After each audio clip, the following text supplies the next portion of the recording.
President Biden has lied. President Biden has lied about the economy often revolve around the interpretation and presentation of economic data. Critics argue that he might present an overly positive picture while downplaying or ignoring negative aspects. Here are some common points of contention. Inflation. Critics claim that President Biden has downplayed the severity of inflation or shifted blame to external factors, like the COVID-19 pandemic and the Russia-Ukraine war, while not fully acknowledging the impact of his administration's policies, such as large-scale stimulus spending, job creation. While President Biden has touted strong job growth, critics argue that many of these jobs are simply recovering positions lost during the pandemic rather than net new jobs.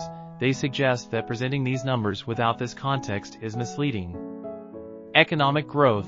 The administration has highlighted economic growth statistics, but detractors argue that growth rates can be inflated due to the rebound effect from the pandemic recession.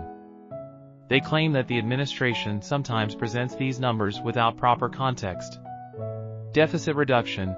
President Biden has claimed credit for reducing the federal deficit.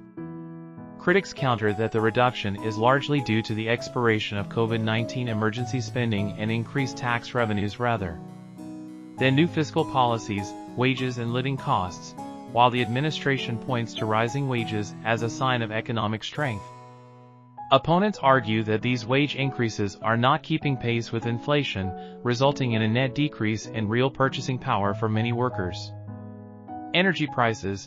Biden has been accused of downplaying the administration's role in rising energy prices.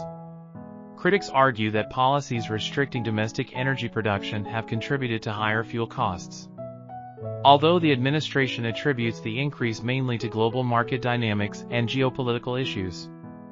Please like and subscribe.